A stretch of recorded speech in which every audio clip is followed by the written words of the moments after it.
방송 후 많은 분들이 제게 이런 질문을 했습니다.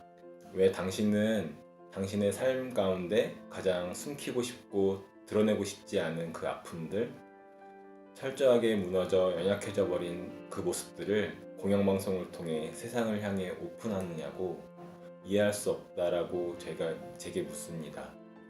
세상을 향해 나의 능력을 과시해야 하고 나의 존재의 가치를 입증해야만 살아남을 수 있는 이 시대를 살아가는 많은 분들에게 이런 저의 모습은 적잖은 충격을 던진 듯합니다.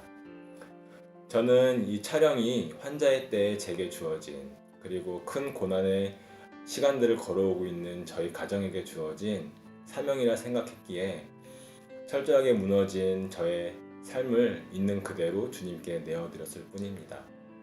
방송을 통해서 나의 연약함, 주를 믿는 가정의 연약함 속에서 주님의 능력이 거하고 하나님의 임재와 영광이 드러나는 것들을 볼 수 있었던 그런 귀한 시간들이었던 것 같습니다. 방송이 나간 후에 제가 하나님께 이런 질문을 했어요. 하나님, 제게 남은 사명이 있나요? 사명이 있다면 그 사명은 무엇인가요? 라고 말이죠. 하나님께서는 제게 이런 마음의 도전을 주셨습니다. 관이야, 앞으로의 너의 인생은 사람들을 감동시키는 삶이 아니라 나를 감동시키는 삶 한번 살아볼 수 있겠니? 라고 말입니다. 자신의 능력과 존재의 가치를 입증하기 위해 발버둥치는 인생을 뛰어넘어서 하나님의 임재를 증거하고 하나님을 감동시키는 이 삶의 모습은 비단 저뿐만 아니라 우리를 향한 하나님의 도전이자 메시지라고 저는 생각합니다.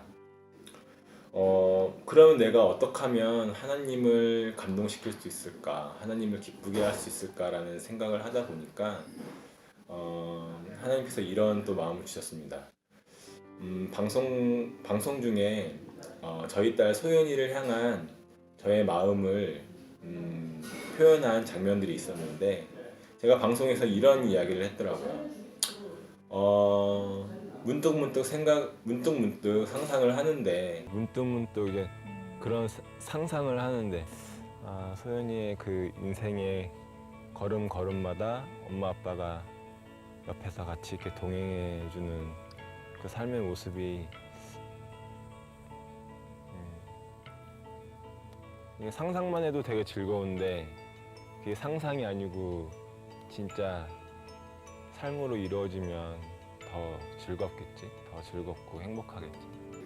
소연이의 인생의 그 걸음걸음마다 엄마 아빠가 함께 해주는 그 삶의 모습을 상상만 해도 너무 즐거운데 이게 상상이 아니고 현실이 된다면 얼마나 더 즐겁고 행복할까 하는 그런 멘트를 했더라고요. 저희 딸을 향한 저희 부부의 마음이 마치 저희들을 향한 하나님의 마음처럼 느껴져서 저는 그 장면을 보며 많은 시간 울었습니다. 나를 향한 그 하나님의 마음을 외면한 채 내 멋대로 살아왔던 나의 그 삶의 내 인생의 모습들이 떠올라서 하나님께 너무나도 죄송했고 많은 시간 그렇게 울었던 것 같습니다. 우리의 인생의 걸음걸음마다 우리 삶의 매 순간마다 우리와 함께하고픈 그 주님의 그 간절한 상상이 아니라 현실이 될 때 하나님께서 얼마나 기뻐하시고 행복해 하실까.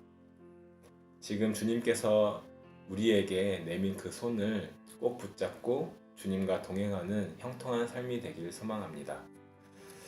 방송을 통해 제가 어떤 상황 속에서도 하나님을 원망하지 않을 수 있는 근거로 나만의 손의 계산서를 쓴다라는 이야기를 했는데요. 저도 그럴 때마다 하나님께 서운한 마음이 들 때는 있는데 그때마다 하나님을 원망하지 않는 법이 저는 나만의 손익계산서를 쓰거든요.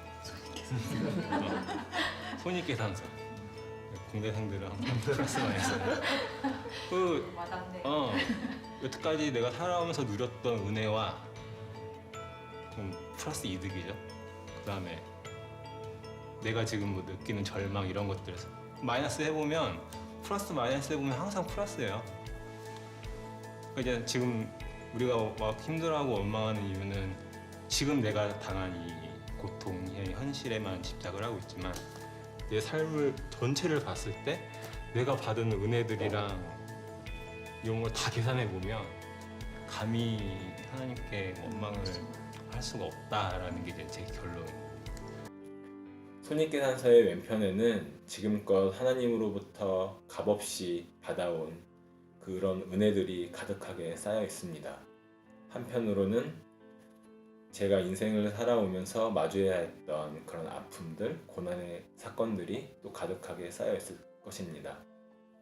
항상 계산을 해보면 항상 플러스 인생이기에 감히 하나님을 원망할 수 없더라고 제가 방송에서 이야기했습니다. 또 그 이야기를 듣고 또 어떤 분이 제게 이렇게 물었습니다. 당신이 앞으로 더 큰 고난을 받아서 토탈 마이너스의 상태가 되면, 심지어 당신이 죽음 앞에 서면 그때는 하나님을 원망하고 부인할 거냐고 말입니다. 이렇게 세상은 제가 그만 하나님을 원망하고 하나님을 부인하기만을 바라는 것 같습니다. 저도 제가 방송을 통해서 내뱉은 그 믿음의 고백들을 제 인생이 끝날 때까지 잘 지켜낼 수 있을까? 삶의 모습으로 지켜낼 수 있을까라는 생각을 하면 항상 두렵고 떨립니다. 그렇기에 더더욱 성령님의 도우심을 구하고 의지할 수밖에 없는 연약한 인생임을 느끼게 됩니다. 그런데 제가 자신 있게 말씀드릴 수 있는 것은 예수님을 믿는 우리에게 토탈 마이너스의 인생은 결코 허락되지 않는다는 것입니다. 왜냐하면 손익계산서의 왼편에는 우리를 향한 하나님의 그 큰 사랑의 결정체인 십자가의 사랑이 있기 때문입니다. 나 같은 죄인을 자녀 삼아 주신 그 십자가의 사랑, 그 은혜를 대적할 수 있는 것은 이 세상에 존재하지 않기에 이 세상의 그 어떤 고난과 역경, 심지어 죽음의 권세도 우리의 죄를 대신하여 십자가에 못 박혀 흘리신 예수님의 보혈, 그 하나님의 눈물, 그 사랑 앞에서 우리를 끌어낼 수 없다고, 심지어 그 고난이 깊어질수록 우리를 향한 하나님의 사랑은 더욱더 확실하게 증명된다라고, 그렇기에 우리는 이 고난 앞에 담대할 수 있고 넉넉하게 이길 수 있다라고 로마서 8장 35절에서 39절의 말씀을 통해 증거하시고 우리를 격려하고 계십니다. 육의 성전이 무너져야 영의 성전이 세워진다라고 목사님께서 말씀하셨는데, 저에겐 중환자실에서의 그 시간들이 철저하게 육의 성전이 무너지고 영의 성전이 새롭게 세워지는 그런 은혜의 시간들이었던 것 같습니다. 중환자실에서 의식이 돌아오자 저는 깊은 좌절과 슬픔 가운데로 던져졌습니다. 많은 분들이 나를 위해서 기도해주고 있다고 하는데, 또 지금 이 순간 내 옆에 주님께서 함께하고 계신다는 걸 믿는데 왜 나의 상황은 점점 더 이렇게 안 좋은 쪽으로만 가는 건가? 왜 하나님은 항상 이렇게 나를 힘든 길로만 걷게 하시는 건가? 라는 생각이 들어서 마음이 참 힘들고 괴로운 시간들을 보냈던 것 같습니다. 사단은 그 틈을 놓치지 않고 저를 찾아와 저를 마음껏 비웃었습니다. 내가 방송을 통해서 그렇게 하나님을 사랑한다고, 믿는다고, 찬양한다고 그렇게 이야기를 하더니 지금 너의 모습이, 내 꼴이 이게 뭐냐고, 이제 그만했으면 하나님을 원망하고 부인하라고 저를 그렇게 충동질했습니다. 그런 사단의 비웃음 속에서 힘겹게 눈을 떴을 때 제 눈에 들어온 것은 천장에 적혀져 있던 시편 3편 4절의 말씀이었습니다. 저는 희미한 의식 속에서도 눈을 떠 하나님을 바라봤고 나의 목소리로 주님께 외치며 주님의 응답을 구하는 그런 시간들을 보냈던 것 같습니다. 이런 중환자실에서 저는 제가 100% 죄인임을 드디어 인정하고 깨닫는 시간들을 가졌던 것 같습니다. 전에도 나는 죄인이지 라고 입으로 고백은 했지만 제 안에 나는 죄인은 맞는데 그래도 죄인 중에는 그래도 나은 죄인이지, 한 30-40%는 죄인이고 한 60에서 70%는 그래도 의인이지 하는 교만이 숨어져 있었기에 나도 속고 남도 속이는 그런 인생이었던 것 같습니다. 내가 100% 죄인임이 인정되지 않았기에 나를 향한 십자가의 사랑도 100%로 다가오지 못했고 그 은혜도 30에서 40%로 제한되었던 것 같습니다. 이런 십자가의 사랑이 내 안에 실제로 다가오지 못했기에 희망도 소망도 없는 그런 부족한 부끄러웠던 신앙생활을 했던 것 같습니다. 하지만 큰 고난의 시간들을 걸어오며 오직 말씀에 매여 있다 보니 드디어 내 안에 선한 것이 하나도 없는 100%의 죄인임이 인정되어지고 깨달아져서 그 중환자실에 있는 동안 주님께 무릎 꿇고 진정한 회개를 올려드리게 되었습니다.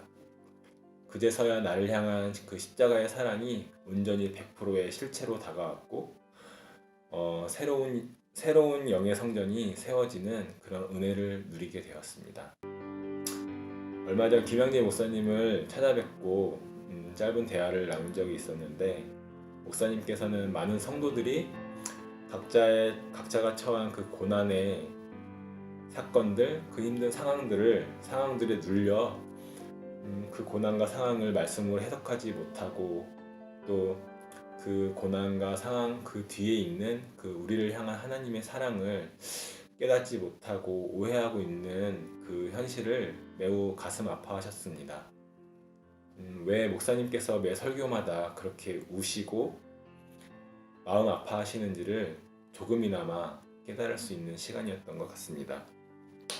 목사님의 마음이 이럴진데 우리를 향한 하나님의 마음은 얼마나 아프시고 속상하실까라는 생각도 했습니다. 그런 우리를 향해 하나님께서 그리스도를 내세우셔서 우리를 자기와 화해하게 하시겠다라고 말씀하고 계십니다. 우리를 향한 예수 그리스도의 십자가 사랑의 능력으로 하나님과의 오해가 풀어지고 하나님과의 본질적인 화해가 이루어지는 은혜가 여러분께 임하기를 간절한 마음으로 소망하며 응원하겠습니다. 감사합니다.